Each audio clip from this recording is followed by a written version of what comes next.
you see here is that the Grim Age and the Dunedin POAM and Dunedin PACE algorithms are recording slower aging in the CR treatment group. That is, those plotted points fall below the 0 line, in contrast to the other clocks. But it's really the Dunedin PACE measure that proves to be most sensitive to the effects of treatment, showing consistent and statistically significant treatment effects. And that begs the question of why should this measure perform so differently from the others? And one answer is it does have clearly superior test-retest reliability.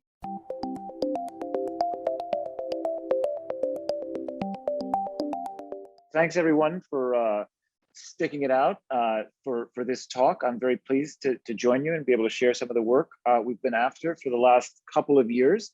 I'm going to talk in the beginning a little bit about how we think about aging and how we went about measuring it, and then I'm going to introduce this new DNA methylation-based measure of aging we've been working on and show you some data from the Calorie randomized trial, which is the first ever human RCT of long-term calorie restriction in healthy non-obese adults.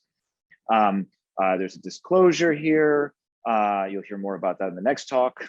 I want to begin with acknowledgement to the funders and collaborators that have made all this work possible, especially Terry Moffat and Avshalom Caspi and their group at Duke University.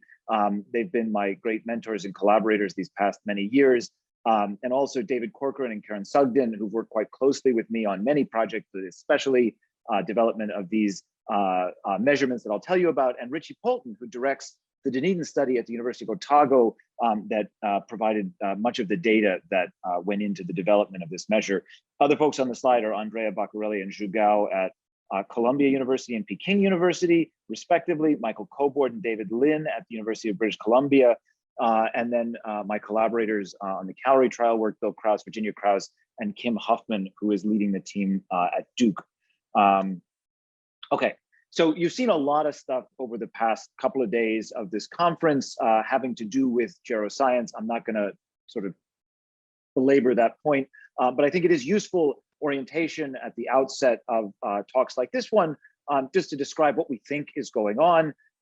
And this cartoon model essentially illustrates this idea that an accumulation of molecular changes, sometimes called hallmarks or pillars of aging, feeds forward to drive decline in the integrity of our many different organ systems, ultimately resulting in a decline in functional capacity, the onset of chronic disease, disability, and ultimately death.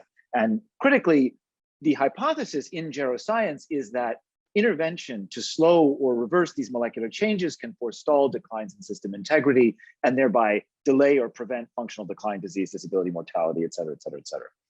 Okay, the reason that's hard, among others, since we do in fact have a number of geroprotective therapies that work to slow aging and extend healthy lifespan in C. elegans worms, in C57 black 6 mice, in Drosophila, is that translating those measures to humans requires randomized trials, which would have to run for decades to detect effects of a midlife intervention on prevention or delay of aging-related diseases. So it takes a very long time to test effects on health span. As a result, many of us have been working for a long time to develop surrogates for this health span construct, this idea of the years of life you get to live in good health, that could be measured over a matter of years and would enable randomized clinical trials to test effects of some of these interventions. And broadly, these efforts to develop surrogate metrics for health span have focused on measuring something called biological age, which we might think of as the underlying biological substance of the process of aging, which ultimately disables and kills us.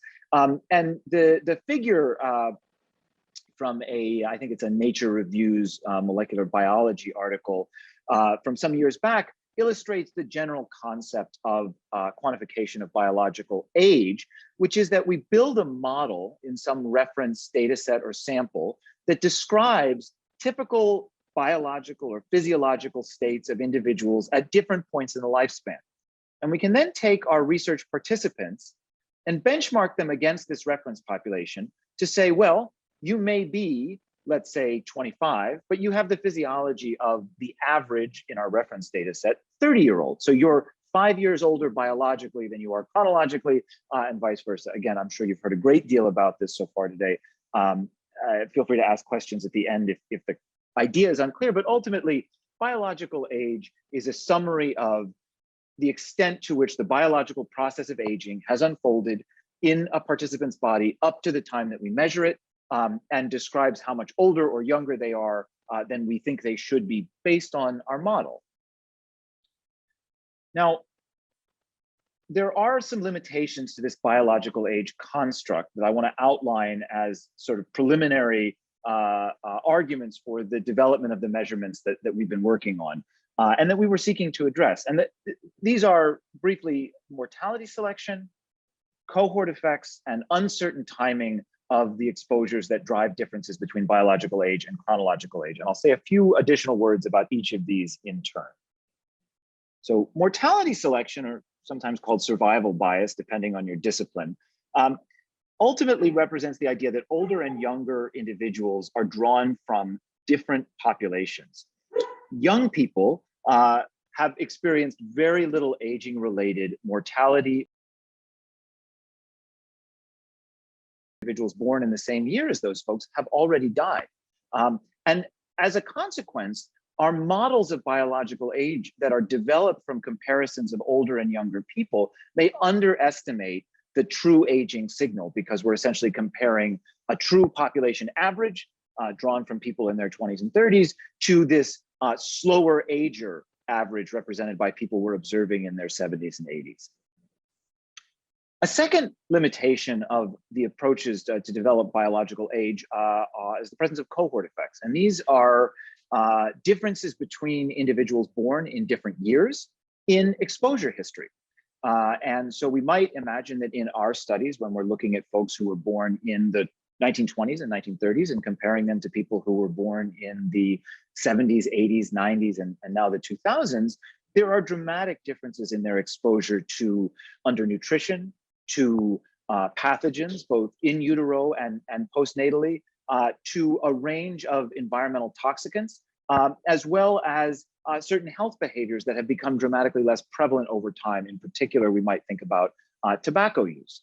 And then finally, this question of uncertain timing, which has I think been brought into focus by recent work in the Gladyshev lab, illustrating the extent to which the very earliest phases of development can drive significant changes in molecular assessments of biological age. And ultimately, this question of uncertain timing revolves around the idea that when we measure a participant's biological age at some point in adulthood, that measurement can tell us whether they look older or younger than the comparison individual in the control group, but it won't tell us when that difference arose in development. And to the extent that those differences represent very early established differences in their biology, they may be ultimately less sensitive to the kinds of geroprotective interventions we're seeking to deliver, particularly when those interventions are modifications to behavior, lifestyle, or some other intermediary.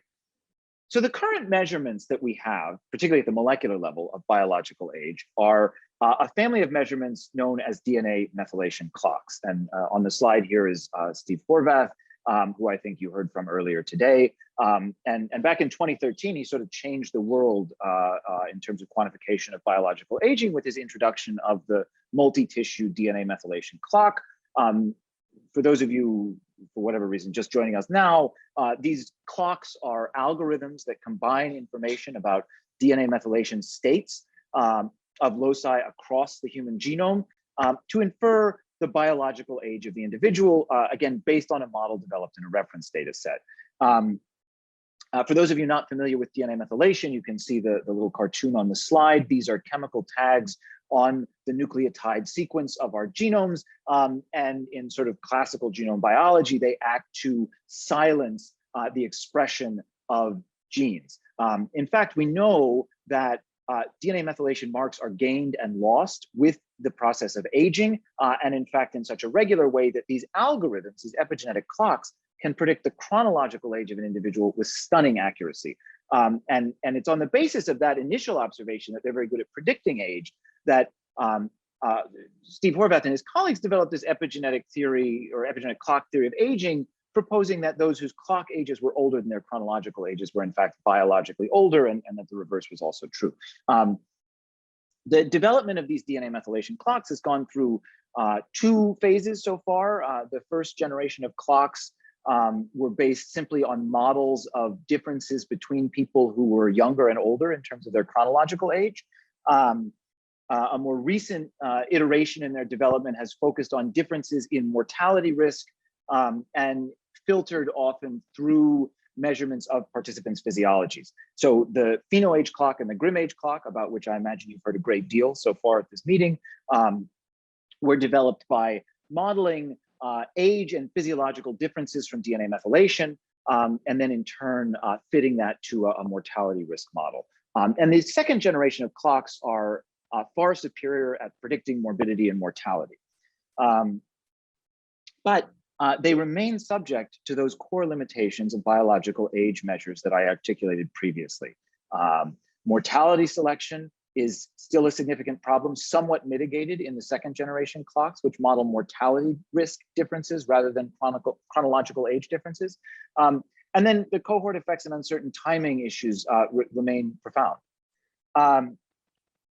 So what I'm going to share with you now is the sort of theory of our measurement approach, which we first published back in 2015, and that's Terry Moffat and Avshalom Caspi again at the bottom of the slide, with whom this work was developed and conducted, is that aging is characterized by a gradual and progressive decline in system integrity.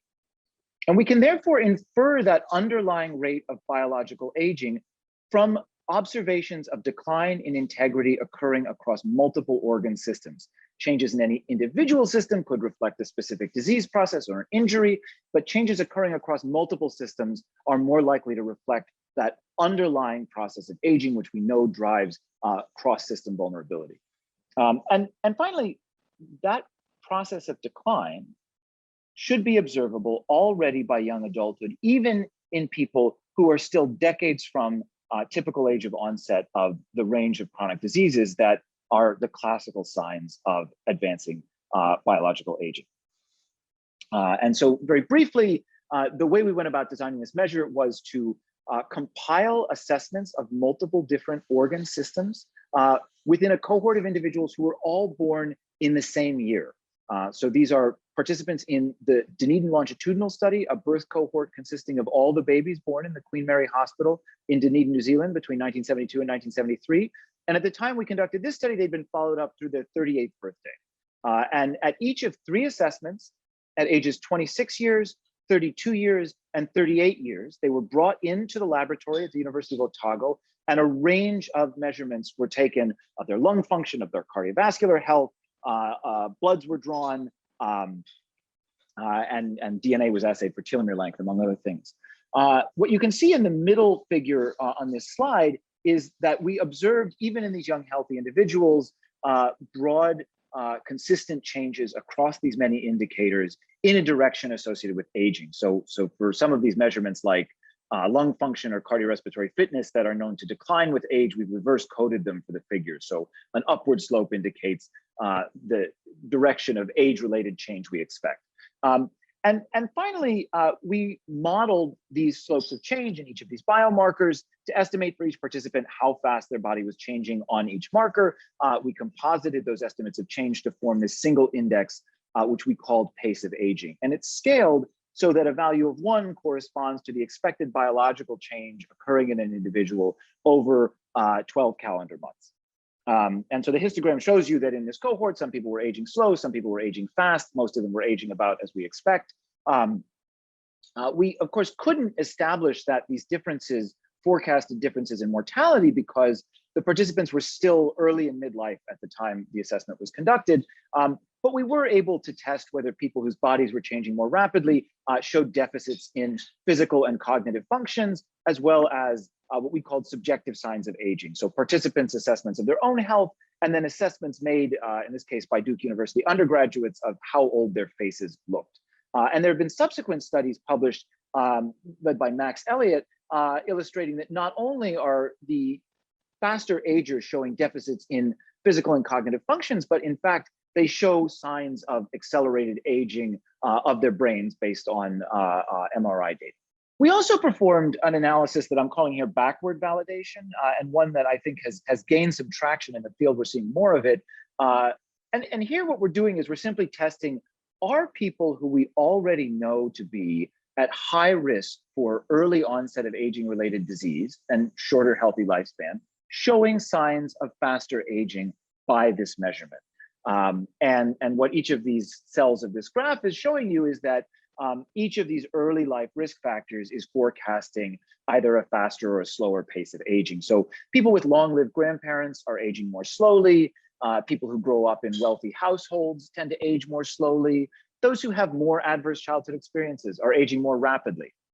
Okay, but you didn't come for the story about pace of aging, which is by now a little old. You're here perhaps to hear about the molecular translation of this measure, because pace of aging, as I've just described it, requires many different types of assessments conducted in parallel at repeated intervals over a relatively long expanse of time, in that case, a little over a decade.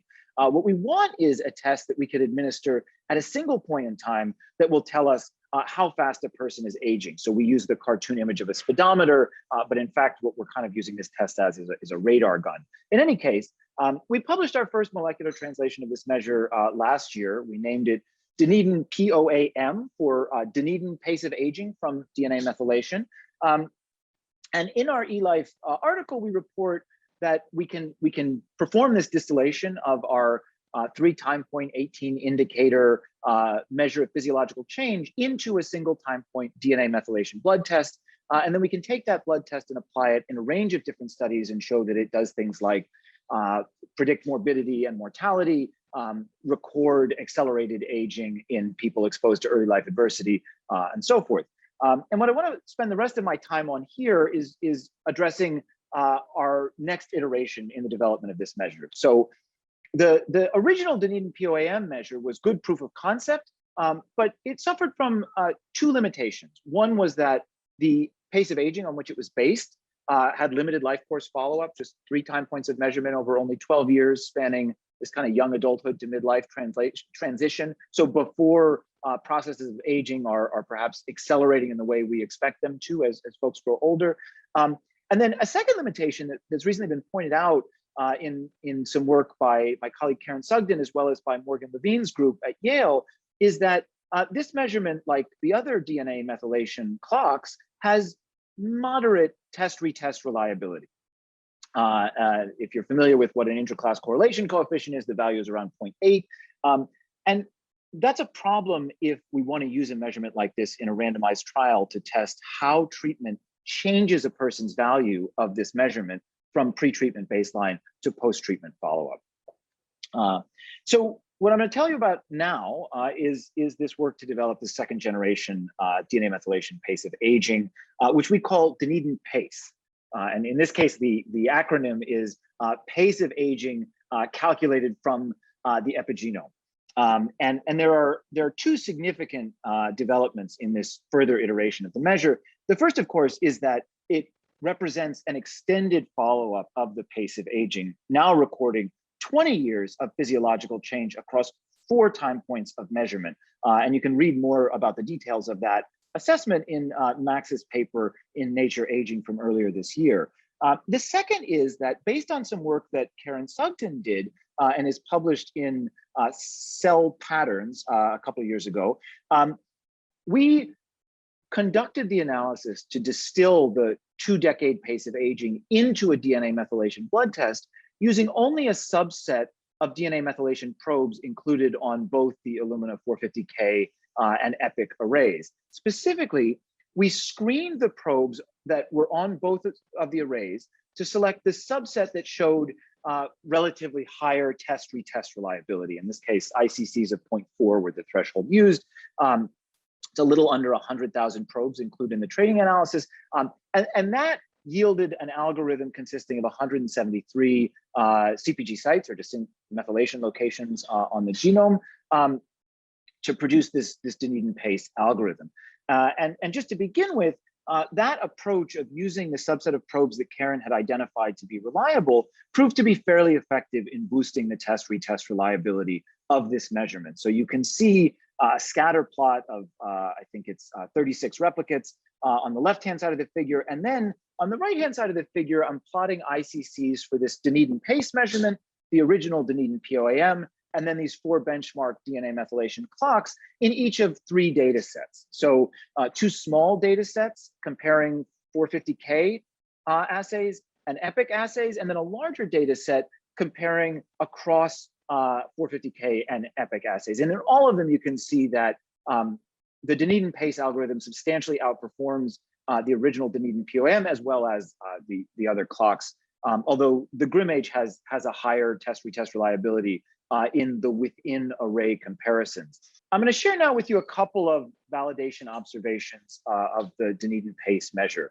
And the first is that Dunedin pace records faster pace of aging in both older as compared to younger people in chronological terms, as well as older as compared to younger people according to certain biological age metrics. So these are chronological age data from the Understanding Society cohort, and what you're seeing here is a correlation of about 0.3 between Dunedin pace and chronological age. And again, this is not a clock, so we're not trying to predict chronological age here. The data are illustrating a phenomena well established in demography that older people appear to be aging biologically more rapidly than our younger people. And in demography, the metric they use is the mortality rate, which accelerates with advancing chronological age. This isn't something that's been able to be studied using existing clock technology because by construction, those measures are uncorrelated with chronological age. Because Dunedin pace is developed in a different way, we can use it to test the hypothesis that older people are in fact aging faster than younger people, and here the data suggests that they are.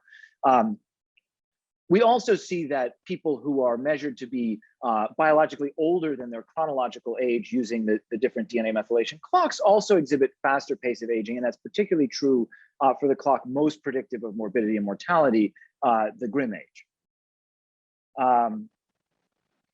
The Dunedin pace measure, again, it summarizes change occurring over the recent past. So this is a measurement about how fast a person's body has been changing over the past 10 or 20 years perhaps, but certainly aims to be the rate of aging at the time of assessment. And what we see is that measurement of the rate of aging provides about as much information for prediction of morbidity and mortality as compared to these benchmark epigenetic clocks, which summarize all the aging that has occurred across the life course. So these are mortality effect sizes on the right-hand side of the slide from the normative aging study. These are 771 older men drawn from a Veterans Affairs study, and then the Framingham Heart Study offspring cohort on the right-hand side of the slide. And then for those of you who prefer to see survival plots, there are Kaplan-Meier curves on the left-hand side of the slide for slow, average, and fast agers. Here are the morbidity data. We're looking at incident chronic disease on the left and prevalent chronic disease on the right across about a dozen years of follow-up in the normative aging study. And you can see Dunedin pace, the gold circle with the kind of orangey outline is performing as well as GrimAge and better than the other clocks. But I think what is most interesting is how these measurements perform in the setting of a randomized controlled trial aiming to test the geroprotective effect of an intervention. And so what I'm going to conclude with here is data from the Calorie trial. So this is a trial run by the National Institute on Aging between 2007 and 2009, in which 220 non-obese healthy adults were randomized to either 25% calorie restriction or an ad libitum or AL controlled diet for 24 months. And we have measures of their blood from which we've assayed DNA methylation at pre-treatment baseline, at a 12-month follow-up, and at a 24-month follow-up. And we have data for about 200 of the 220 folks in the trial. And it's worth noting that although Calorie prescribed 25% CR, the achieved adherence through the second year of follow-up was only about half that. So this is what the data look like for our first and second generation clocks and for the pace of aging. What I'm graphing here is on the y-axis change from baseline, and the blue line charts change from baseline in the control group, and the red line charts change from baseline in the calorie restriction treatment group. And what you can see here is that in the case of the first generation clocks and the PhenoAge clock, there isn't a difference. And in fact, to the extent that there is some difference, the treated participants are actually experiencing a faster rate of epigenetic change than are the control participants. Whereas in contrast, the Grimm-Age clock shows the expected pattern in which the increase is slower in the treatment group as compared to the control group. And then in the case of our pace of aging measures, what we see is we have an expectation that the pace of aging won't change in the ad libitum control group. And that's roughly what we see, although perhaps there's some acceleration. Whereas there's a clear deceleration of the pace of aging in the CR treatment group on both the original Dunedin POM and the Dunedin pace measures. And you can see this a little bit more clearly. I'll show you on the next slide. These are standardized treatment effects in terms of Cohen's d. So the measures are scaled by their standard deviation at baseline. In the case of the epigenetic clocks, we've scaled them by the kind of age acceleration standard deviation. And so what you see here is that the Grimm-Age and the Dunedin POM and Dunedin pace algorithms are recording slower aging in the CR treatment group. That is, those plotted points fall below the 0 line, in contrast to the other clocks. But it's really the Dunedin pace measure that proves to be most sensitive to the effects of treatment, showing consistent and statistically significant treatment effects. And that begs the question of why should this measure perform so differently from the others? And one answer is it does have clearly superior test-retest reliability to the Dunedin POAM algorithm. And these analyses of change depend very heavily on that reliability statistic. And relative to the Grimm-Age clock, which itself has a higher test-retest reliability, I think there may be something to this idea that focusing measurement on the pace of aging rather than the total progress of aging can yield a more sensitive metric for detecting effects of interventions, although that's something that will ultimately have to be established in additional trials. So I'll conclude there with just these final observations. We have a new tool for geroscience research in epidemiologic studies and RCTs. This work represents a partnership between measurement developers, cohort study researchers, and interventionists that I think represents the most productive path forward to rigorous science with real translational value. And that is caveated with, even though we're bringing together these different groups of researchers, we're still, unfortunately, studying cohorts that are mostly white. They're socioeconomically diverse in the case of the Dunedin study, but because Dunedin, New Zealand is a mostly white place, the cohort itself is almost exclusively of white European ethnicity, and increasing the diversity in the samples we use to develop and evaluate our measurements, as well as the samples we use to test our interventions, I think is a critical priority for a geroscience that delivers health equity as well as increased health span. And so with that, I'll say thank you and conclude.